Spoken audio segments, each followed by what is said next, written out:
buenas noches. Aquí estamos nuevamente haciendo el interés nacional desde el piso del Canal 22. Afortunadamente hoy sí podemos estar juntos aquí. ¿Cómo te va, Adrián? Muy bien, perfectamente. Bueno, el tema que tenemos hoy es fundamental en este momento tratarlo. Todos los que nos siguen nos conocen que, sin pecar de modestos, sabemos bien el tema que estamos por abordar. Somos conocedores de este tema. ¿Por qué? Porque lo hemos investigado mucho. Y hoy, en esta hora, es fundamental entenderlo, porque lo principal que tenemos que hacer a la hora de recibir el bombardeo permanente de los medios es saber separar lo que es la propaganda de lo que es la información. Hoy por hoy, y más que nada acá en la Argentina, todos los medios del espectro conocido no son más que herramientas de propaganda. ¿Herramientas de propaganda de qué? De una ideología. ¿Y cuál es esa ideología? Es la ideología que impera en el régimen que hoy gobierna el Estado de Israel. ¿Cuál es esa ideología? Esa ideología es el sionismo.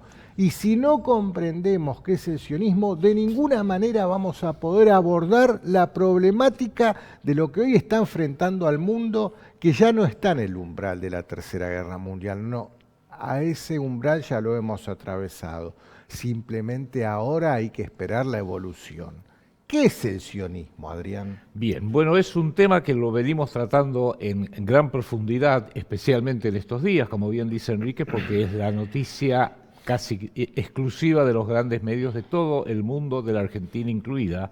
Y acá, justamente, para que no se pudieran llegar a repetir, ni en Argentina ni en ninguna parte del mundo, errores e injusticias del pasado, me refiero al siglo XX, vamos a dejar bien en claro que como primer medida tenemos que evitar la confusión propagandística, como bien acaba de decir Enrique Romero, y saber y describir que hay 4 categorías que sí suelen estar bastante interrelacionados a veces, pero que tenemos que tener bien en claro que hay que separarlas para que no paguen justos por pecadores como ocurrió en la primera mitad del siglo XX. Me refiero a esas 4 categorías que son. Primer categoría, la comunidad judía planetaria, que hagamos este énfasis.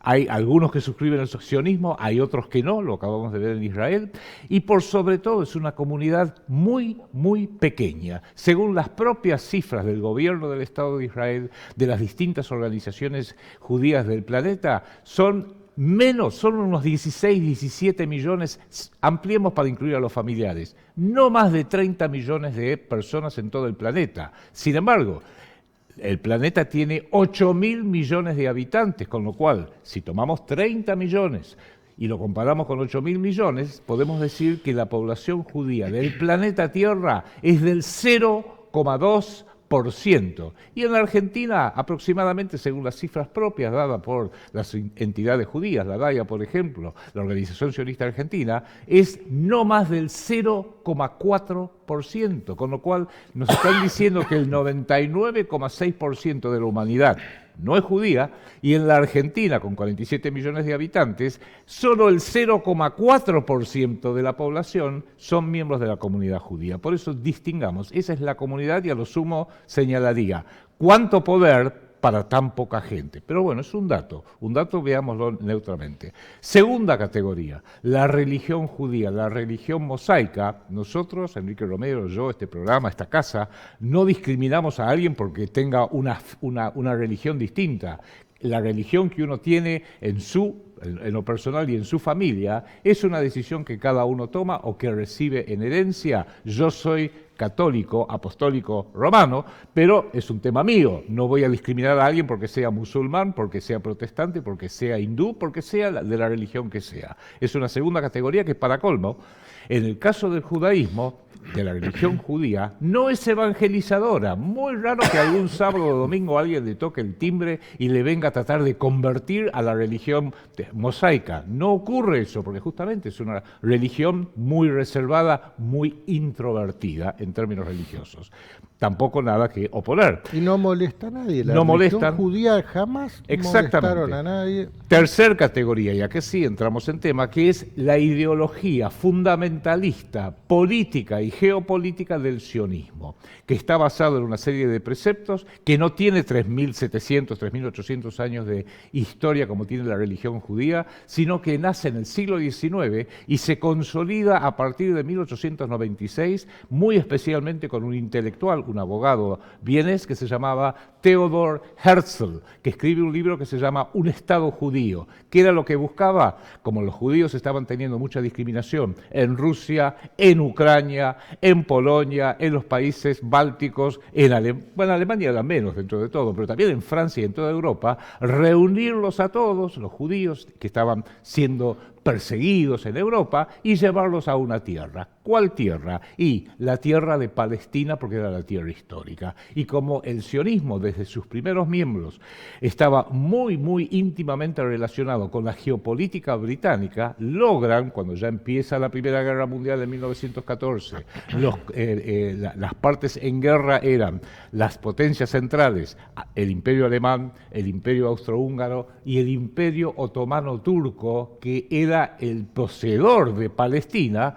Los ingleses, como ya dijeron, bueno, acá las potencias Alemania, Turquía y Austria-Hungría van a perder la Primera Guerra Mundial. La vamos a ganar nosotros éramos en aquel entonces Francia, Gran Bretaña y Estados Unidos. Le prometen en 1917, antes que terminara esa guerra, pero ya se la veían venir que íbamos a ganar nosotros, le prometen a los sionistas que le van a entregar para su tierra prometida un pedacito de Palestina, mucho antes de que siquiera se hicieran cargo. Después sí, pierden la guerra los turcos y Francia se queda con lo que hoy es Jordania y Siria y Líbano, y Gran Bretaña se queda con el mandato de Palestina. Y ya le habían hecho una declaración, la declaración Balfour, en 1917, noviembre de 1917, todavía faltaba para que terminara la Primera Guerra Mundial, y le prometen a los sionistas Su Majestad Británica, porque fue la corona inglesa, ve con gran simpatía que se arme una nación soberana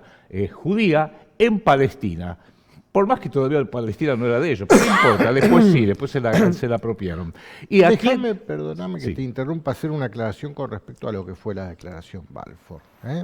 Es como si Adrián me estuviera a mí mismo ahora prometiendo que yo voy a heredar el edificio de acá enfrente, que no es tuyo, Adrián, el edificio de acá enfrente tiene el dueño. Pero ya lo acordamos. Adrián me promete que no, como que se está por morir y está por entrar en quiebra el dueño del edificio de enfrente, va a ser tuyo y te lo firmo acá, tomá, te lo firmo. Eso fue la declaración Balfour que le hizo el primer ministro británico a la familia Rothschild. Bueno, ese es el segundo tema muy importante, que es lo siguiente, porque no hizo la declaración de Balfour a una agrupación sionista de que estaba reuniendo judíos que estaban siendo perseguidos en distintas partes de Europa, no. Se lo da a Walter Lionel Rothschild. Todos sabemos que lo más destacable de los Rothschild desde fines del siglo XIX, hoy y en el futuro, es que tienen una cantidad de dinero incalculable, y no solamente es el dinero que poseen, esto es muy importante saberlo, porque el poder financiero no es solamente cuánto dinero tenés en el banco, sino la capacidad que tenés de controlar las entidades públicas y privadas que mueven esas gigantescas masas de dinero, y controlar las entidades que lo controlan, los bancos centrales, Banco de la Reserva Federal de Estados Unidos, Banco Central Europeo, Banco de Inglaterra, Banco Central de la República Argentina, porque no solamente es cuestión de decir soy dueño de este dinero, sino también controlo las entidades que controlan ese dinero, sean bancos públicos, como acabo de decir, o bancos privados. Bueno, llegamos a Primera Guerra Mundial, hubo 19 años de supuesta paz, hasta que se desata la Segunda Guerra Mundial, termina la Segunda Guerra Mundial con los resultados conocidos por todos, y sí, a partir de ahí, 3 años después, 1948, se forma forzadamente el Estado de Israel, con el apoyo absoluto de Inglaterra y del Estados Unidos de Norteamérica, y la pasividad, llamémosla así, de la ex Unión Soviética, que eran los países aliados que habían ganado la Segunda Guerra Mundial.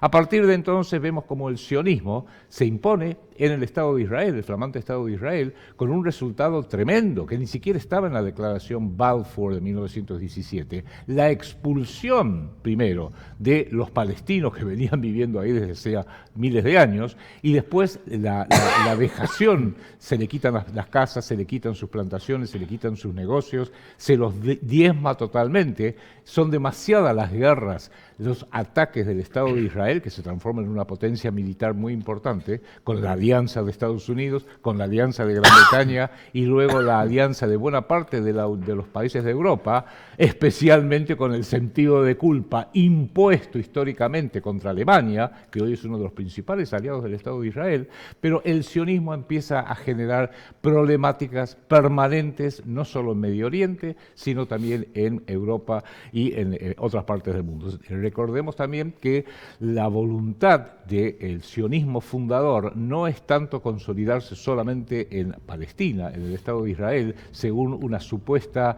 ahí sí entramos en religión, según un supuesto mandato, promesa de su Dios, que no es el mío, ellos creen en Jehová, me parece perfecto, pero no es mi Dios. Lo digo como católico, no tengo absolutamente nada que ver con Jehová, y es Jehová el que le promete estas tierras. Entonces se transforma en una de las justificaciones de la enorme agresión, de la enorme militancia del sionismo. Esta tierra es mía porque Dios me la prometió. Bueno, yo no la escuché, esa promesa no la escuché, y no creo que la voy a haber escuchado, o peor, mi conclusión es que sí, a lo mejor algún espíritu no encarnado le hizo esta promesa a los grandes dirigentes del sionismo, pero yo no lo llamaría a Dios, lo llamaría algo distinto, más cercano a lo satánico.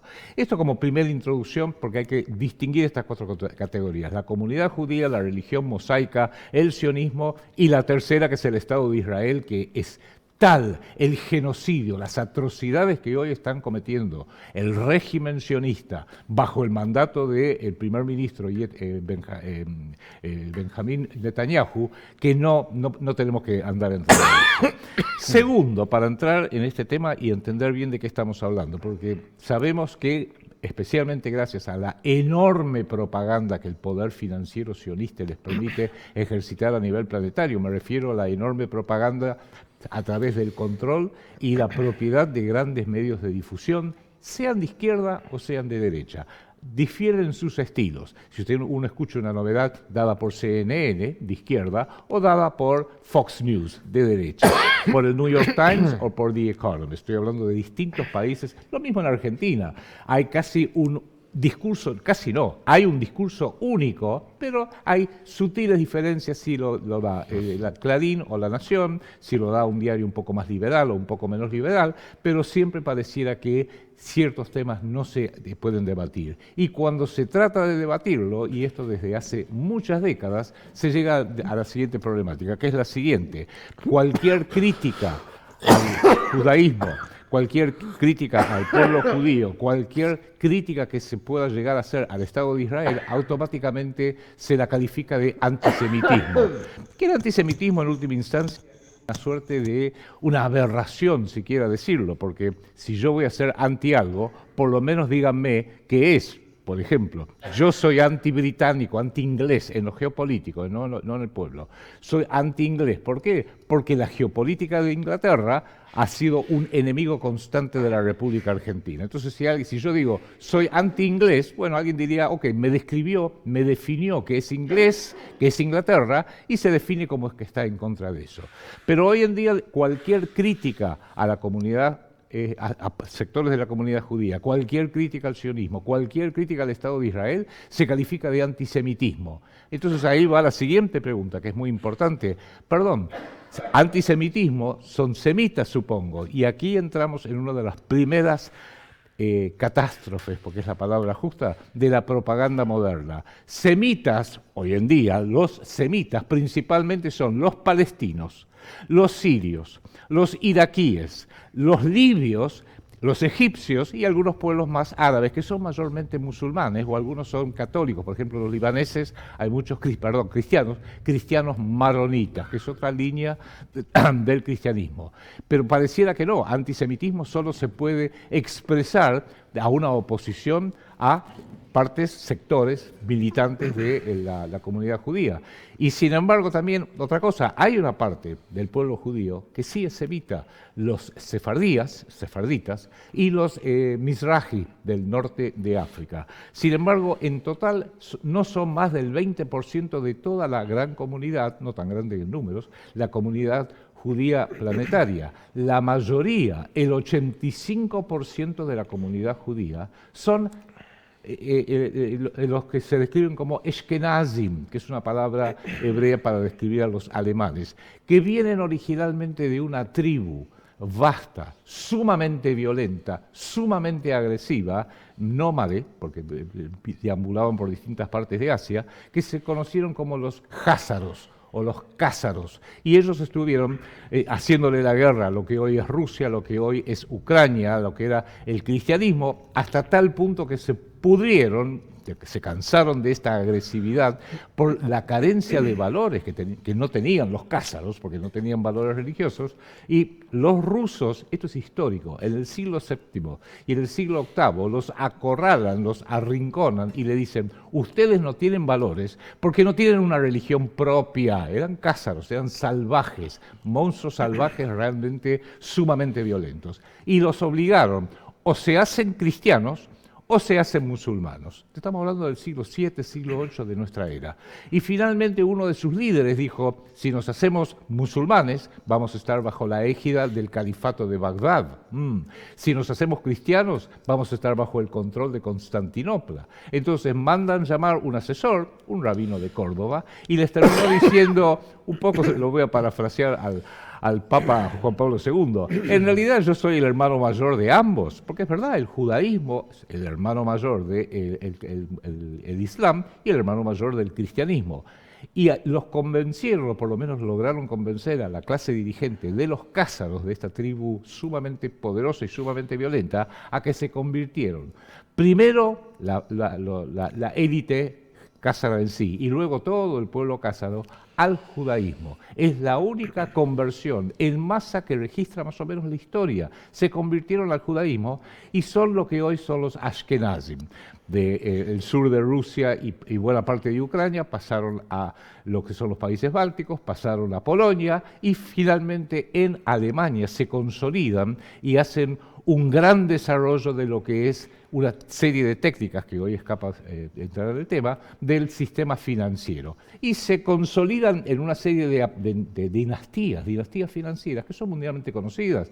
Los Rothschild, los Warburg, los Bleichräder, distintas entidades que hicieron lo que hoy es el sistema financiero moderno, sumamente poderoso, etc.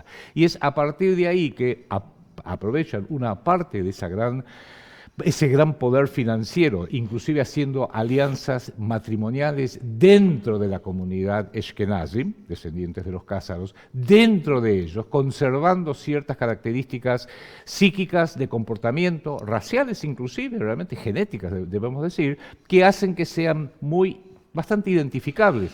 Por eso es que antisemitismo es absurdo, porque no tienen aspecto semita. Son claramente descendientes de los cázaros originales, que siendo en la parte de Europa y de Asia que estamos hablando, eslavas, poblaciones son eslavos y en gran medida con algo de sangre también de Turkmenistán, de turca, por así decirlo, y son los que hoy vemos, por eso yo me río un poco cuando dicen antisemitismo, cuando uno critica, por ejemplo, al ministro de Finanzas del Estado de Israel, que se llama Bezalel Smotrich, pero es pelirrojo, tez blanca, ojos verdes. Lo mismo cuando uno ve buena parte de los líderes tradicionales del Estado de Israel. No el son mismo semitas. Netanyahu. El mismo Netanyahu. ¿No? A veces voy a agarrar un ejemplo muy informal. Esta hermosa actriz Scarlett Johansson, una hermosa mujer que ella misma está muy adscrita al sionismo, lo defiende a fuerza total, pero no tiene una gota de sangre semita. Aún aquí en Argentina, siguiendo el ejemplo que hacen de a veces cambiarse los apellidos, que es una tradición a veces es para no pasar más desapercibido, supongo, o quizás para iniciar una nueva vida, pongámoslo así. El propio Netanyahu, el papá de Benjamín Netanyahu, de origen polaco, bien cázaro, nació con el nombre de Benzion Milejkowski. Después se puso el apellido Netanyahu, que tiene otro nombre, cuando emigró finalmente a Israel. Aquí en Argentina también vemos algo parecido. El periodista Jonathan Viale, pelirrojo, ojos azules, ojos verdes, tez muy blanca. ¿Dónde está la sangre semita? No está. En realidad se llama Goldfarb, viene de una tradición, que me parece perfecto, que de sionistas, o mejor dicho, de judíos Ashkenazim.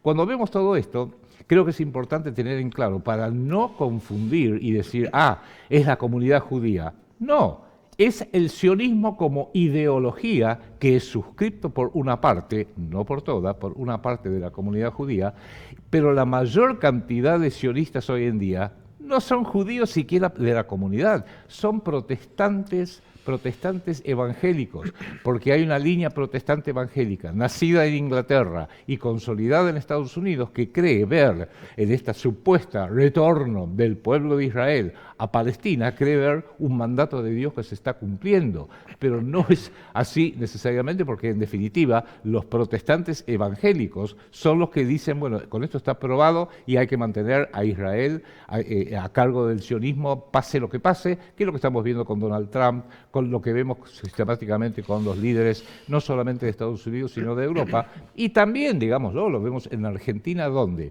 un país que es 90%, debería ser 95%, el porcentaje se quiere decir, cristiano, católico, y sin embargo termina a través de una campaña sumamente costosa, bien apoyada interna y externamente a través de medios financieros para lograr que, y te podemos dar los nombres, no vienen al caso ahora, que financiaron esas campañas donde hoy tenemos un presidente que no representa a la familia argentina. El señor Milei se ha declarado que a él solamente le falta el pacto de sangre para poder ser efectivamente judío, pero esa no es la tradición argentina. El presidente argentino, creo yo, debiera representar lo que es el pueblo argentino. Y el pueblo argentino es un pueblo de familia, es un pueblo que honra a la familia, y no digo que Milei no lo haga, pero Milei, su familia son 4 perros clonados, y la primera dama del actual gobierno es la hermana, al cual llama el jefe. No es lo representativo de la familia argentina. Pero a tal punto que el Jerusalem Post la semana pasada tituló "Arriba el presidente de Argentina junto a su esposa". Se equivocaron. Su esposa Karina. Sí, es verdad, se equivocaron, pero es atendible esa equivocación en el propio Jerusalem Post, y acaba en momentos en que se está buscando la forma de reducir este dolor que están sintiendo en los bombardeos iraníes en Jerusalén, en Tel Aviv, en Haifa, en distintas partes. Hay muchísimos judíos que quieren salir, se están yendo del Estado de Israel. Aquí es la parte que a mí al menos me preocupa del fundador del sionismo, Theodor Herzl, que en su libro fundacional, estamos hablando de fines del siglo XIX, vuelvo a insistir, cuando Palestina estaba en manos del Imperio Otomano Turco Musulmán, en un capítulo, no un párrafo, un capítulo entero del libro fundacional del sionismo de Theodor Herzl es ¿Palestina o Argentina? ¿Por qué? Porque el sultán del Imperio Otomano Turco se oponía a que se impusiera un Estado judío en Palestina, que era su tierra. Entonces el señor Herzl empezó a buscar alternativas, y una alternativa que pudo empezar hasta hacer una inmigración o emigración de distintas comunidades judías que estaban siendo perseguidas en Polonia, en Ucrania, en los países bálticos, en la propia Alemania, llevarlos a un país de promisión, a una nueva tierra prometida, que es justamente Argentina. Esto data de 1896. Sí, déjame acá hacer una intervención, porque hoy por hoy, a la luz de lo que comenzamos a ver de una manera muy pública y evidente, hay mucha preocupación en la Argentina acerca de famosos dichos o famosas historias conspirativas que tienen que ver con planes del sionismo hacia la Argentina. Ese plan lo han dejado por escrito en este libro fundacional de la ideología sionista. Entendamos, el Estado judío es al sionismo como el Capital de Karl Marx es al comunismo.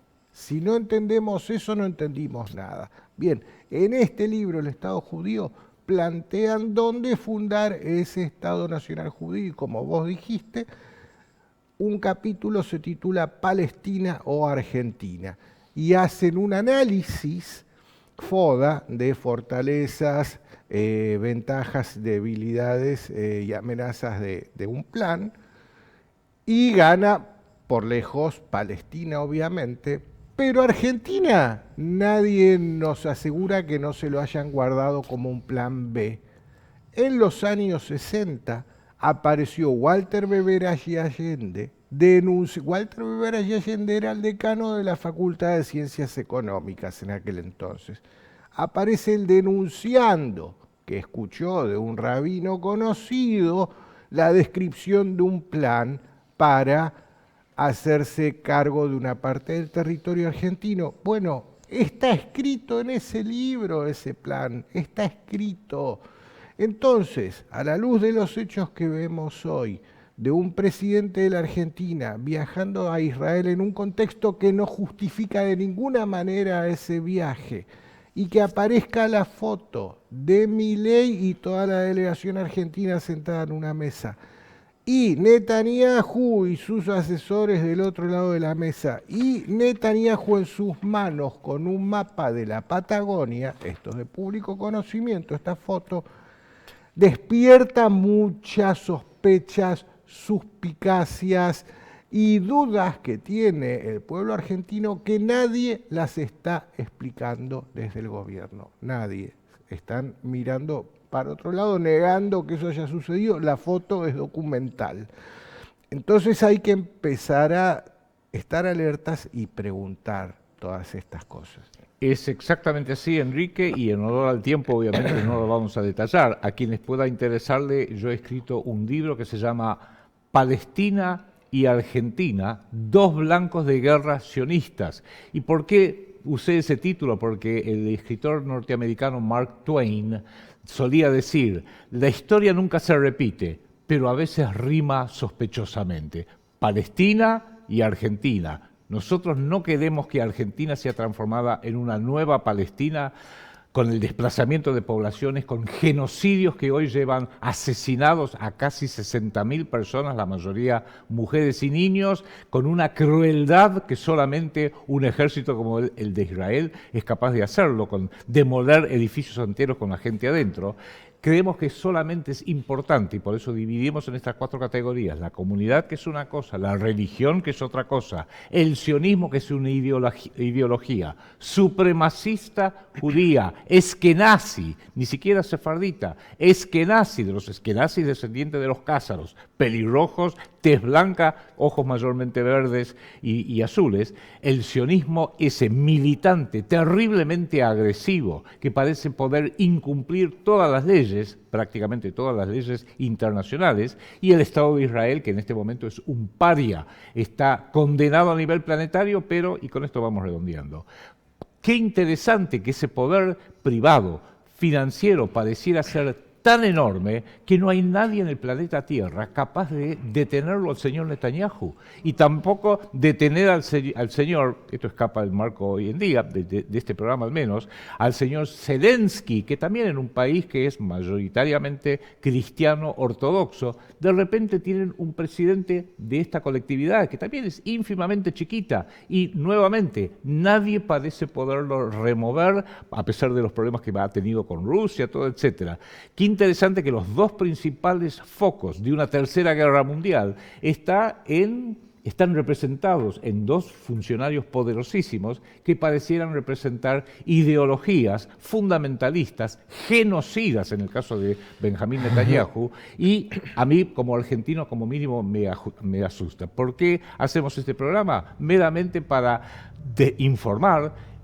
Así lo hago en mi libro, y le pueda llegar a interesar, que son cuatro categorías distintas: la comunidad, la religión, no mezclemos, por favor, la ideología genocida y el Estado de Israel un Estado absolutamente genocida, pero que hoy está en la propaganda que tienen, que dicen, pobre, se tienen que defender. Y para esto, y con esto termino, uno de los grandes líderes del sionismo y del Estado de Israel, que fue la ex primer ministra, ya fallecida, Golda Meir, tenía una frase que fue utilizada, porque ella tenía una gran oposición con un gran presidente que tuvo Egipto, que era un hombre de la tercera posición, que fue Gamal Abdel Nasser, en los años 50 y en los años 60. Ella misma dice, es una cita que se suele repetir, que en definitiva odiaba a los árabes porque los árabes nos obligan a nosotros los israelíes a matar a sus hijos. O sea, aún las matanzas que perpetra Israel, la culpa es del otro, la culpa es del otro. El sionismo siempre dice, la culpa es del otro, es que históricamente fuimos perseguidos